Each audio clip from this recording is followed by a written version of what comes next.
اور اس میں تو حفاظت کی بس یہ ہے کہ اپنی اپنی حفاظت کریں. ساحلی علاقوں والے ان ایریاز کے جتنے بھی جو بھی ساحل سمندر کے کہیں بھی دنیا میں ہیں ادھر جو آنے کے چانسز رہیں گے. ہاں خصوصاً یہ ہمارا بیلٹ زیادہ اس میں انوالو ہے, پاکستان, انڈیا, چائنا, یہ آگے جو ایسٹرن سائڈ جتنی بھی ساؤتھ ایسٹرن سائڈز ہیں, کیونکہ پائسیز واٹر سائن ہی ہے اور اسی میں سیٹرن آیا. ابھی تو راہو نکل گیا, ابھی وہ راہو نکلا لیکن گیا سیٹرن کی اس میں سمجھ لیں کہ سائن میں ایکویریس میں گیا. تو وہ بھی پہلے خود کٹھے ہوئے تو تباہی, اب وہ ادھر جا کے جو ہے ہلکی پھلکی وہ جیسے کہتے ہیں کہ کوئی نہ کوئی معاملات اس طریقے کے بنا رہا ہے. بہرحال کٹ ٹو دا شارٹ کے 7 تک اس کے چانسز ابھی ہیں قدرتی آفات کے. ایران پہ اٹیک کے بھرپور چانسز بڑھ گئے ہیں, وہ آپ کو اگلے مہینے اس کی بھی خبر مل سکتی ہے. اسرائیل کا آپ کو پہلے ہی عرض کر دی, مودی کا رائتا دن بدن پھیلتا جائے گا, اس کے اترنے کے خلاف اس کے مہم چل سکتی ہے سڑکوں پہ. مودی گو ٹائپ آپ لوگ دیکھیں گے دن بدن. اور جہاں تک اس کی بات ہے تعلقات, میں نے پچھلے سال کے شروع میں عرض کی تھی کہ یورینس جو ہے وہ ٹرانسفارمیشن کا پلانٹ ہے. جب وہ کسی ہاؤس میں جاتا ہے ٹرانسفارمیشن لاتا ہے, عوام ریبلس ہوتی ہے, عوام تبدیلی مانگتی ہے, عوام تبدیل ہوتی ہے.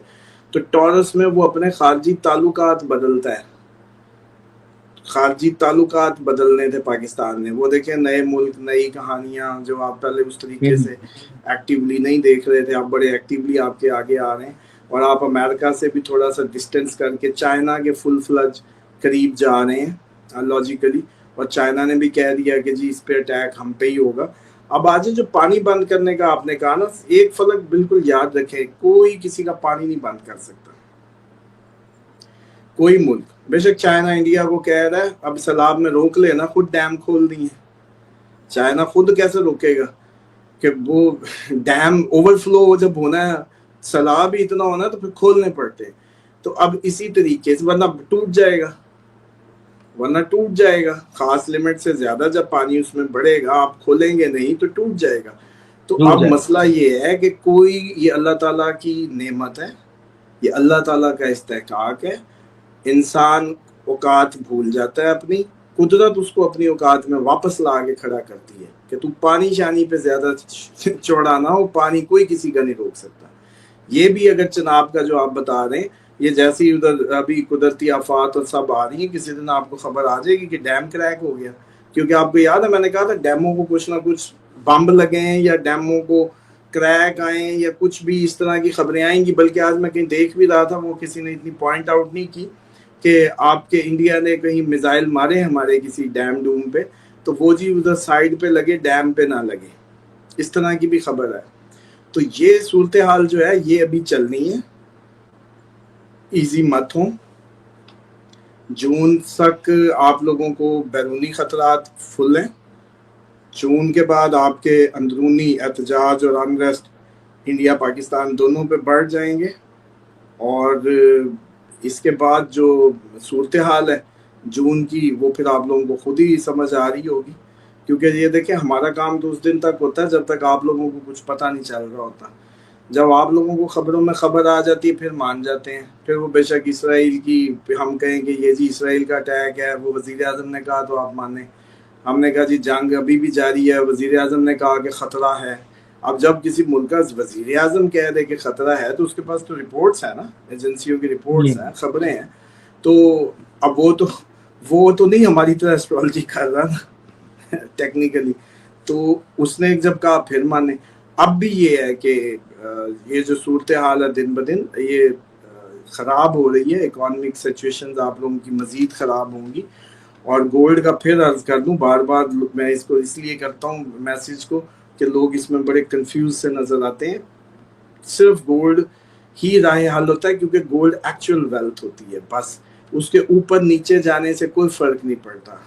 وہ اوپر جائے نیچے جائے لیکن آپ کا اصل ویلتھ محفوظ ہو جاتی ہے. کیوں؟ کیونکہ گولڈ کی تو آپ کو سمجھ آنی نہیں ہے. ابھی ڈالر ویک ہو رہا ہے, جہاں جنگ شروع ہوگی. اچھا پھر رشیا نے جتنے میں نے کہا تھا یہ جنگ نہیں ٹلے گی بلکہ بہت بڑا اٹیک کرے گا, وہ اب اتنی پریڈکشنز اتنا تجزیہ ہوتا ہے کہ وہ لوگ بھی بھول جاتے ہیں. اب اس نے 200 میزائل مارا ہے, ڈرون مارا ہے, ساتھ پتہ نہیں کتنے میزائل, بہت بڑا اٹیک رشیا نے یوکرائن پہ کر دیا. اب آپ دیکھیے گا, یہ اگلی بات ہے کہ اب ڈیفینیٹلی اتنے بڑے اٹیک کے بعد نیٹو کو یا یورپین ملکوں کو واپس رشیا پہ کچھ نہ کچھ بڑا کرنا پڑے گا, یا کم از کم پیوٹن کو اڑانے کی پلاننگ کرنی پڑے گی. سمجھ رہے ہیں؟ دیکھیں دو باتیں ہوتی ہیں, یا تو آپ پورے ملک کی اتنی جنگیں کریں گے, یا پھر آپ کہیں گے کہ بندے سے ہی جان چھوٹے. تو یہ چانس, اور آپ اس دن ہم نے ذائچے کھولے تھے, میں نے کہا تھا کہ پیوٹن کے اترنے کے سکوپ مجھے نظر آتے ہیں کسی نہ کسی حوالے سے, اور زیلنسکی کے بھی سر چانسز تو ایسے ہی ہیں. تو لگتا ہے کہ یہ بھی کچھ دنوں میں آپ کو ادھر سے بھی کوئی بہت بڑی خبر آ سکتی ہے, اور یورپ پہ بھی اس کا حملہ اس دفعہ اگر اس نے ساتھ دے کے زیلنسکی کے بہت بڑا کوئی کاؤنٹر اٹیک پلان کیا, تو رشیا یورپ کے کسی نہ کسی ملکوں پہ, جیسے سویڈن ہو گیا, جرمنی ہو گیا, فرانس ہو گیا, جو ایکٹیو نمبردار بنے ہوئے ہیں, ان پہ کچھ نہ کچھ کرے گا. اور ٹرمپ پہلے ہی پڑے ہو گیا ہے. ٹرمپ کا استاد ہی دیکھیں نا, ٹرمپ نے, امریکہ نے اس جنگ میں دھکیلا یوکرائن کو, اور آج جو ہے وہ سائڈ پہ یورپ سے آنکھیں پھیر ہے. کیوں؟ کیونکہ پیوٹن اس کو نہ ٹھوکے, امریکہ کو نہ ٹھوکے. اسی طریقے سے یمن کے انصار اللہ نے کیا تو اس سے بھی پیچھے ہو گیا. وہ ہر جگہ سے پیچھے ہوتا جا رہا ہے کہ امریکہ کو کہیں سے کوئی ریٹیلیشن نہ آ جائے ڈائریکٹلی, اس سے بچنے کی کوشش کر رہا ہے. لیکن مجھے یہ لگتا ہے کہ امریکہ کو اس سال کہیں نہ کہیں اچھا خاصا اٹیک فیس کرنا پڑ سکتا ہے, اس کے بھرپور چانسز ہیں. ٹھیک ہو گیا سامد صاحب, بہت شکریہ آپ کا.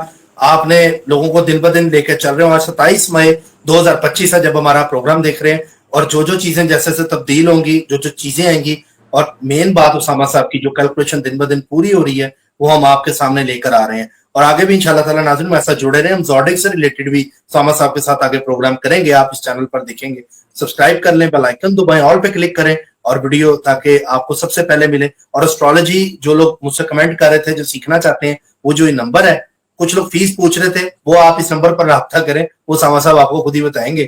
جو بھی مطلب کئی لوگ اسٹرالوجی کی فیس کا بات کر رہے تھے, تو میں نے کہا تھا کہ نیچے آپ ڈائریکٹ ان سے رابطہ کر لیں. ہاں جی, پہلے وہ اس میں بھی ان کے لیے کوئی انسٹالمنٹ پلان کر دیا, کوئی 3-4 ماہ کا پریکٹیکل کورس ہے.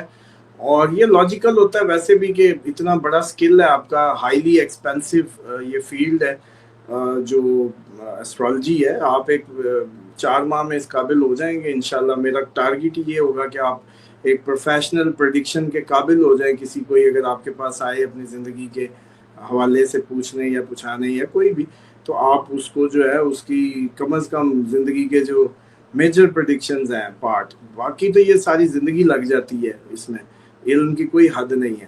لیکن کم از کم پروفیشنلی اس قابل ہو سکتے ہیں کہ آپ لوگ ایک اچھا معاش کا ذریعہ بنا لیں, یا جو بھی آپ لوگ کر سکیں یہ کر سکیں گے, اس قابل ہو جائیں گے. تو واٹس ایپ کریں. اب تو ہمیں ویسے بھی گروپس کریٹ کرنے پڑیں گے نا, ٹائمنگز اوپر نیچے ہوں گی, تھوڑا سا ٹرکی ہے کیونکہ امریکہ والوں کی اپنے ٹائم, اب جی کچھ اسٹوڈنٹ امریکہ سے ہیں, کچھ کینیڈا, کوئی پاکستان, کوئی ملیشیا, کوئی سعودیہ, کو کہیں, تو ان کو مکس کر کے پھر مجھے زیادہ وہ کرنا ہوگا, جیسے کہتے ہیں نا گروپس میں تقسیم ٹائم وائز, تو کافی زیادہ وہ ہو جائے گی آگے. تو ٹائملی ذرا اپنی جو بھی ہے 2-3 دن رہ گئے ہیں بس, اس میں کریں رابطہ انشاءاللہ. بہت شکریہ سامد صاحب, کل ملتے ہیں ناظرین ایک نئی اپڈیٹ کے ساتھ. اپنا خیال رکھیے گا, اور جہاں پہ رہے محفوظ رہیں. اللہ حافظ. اللہ حافظ سر.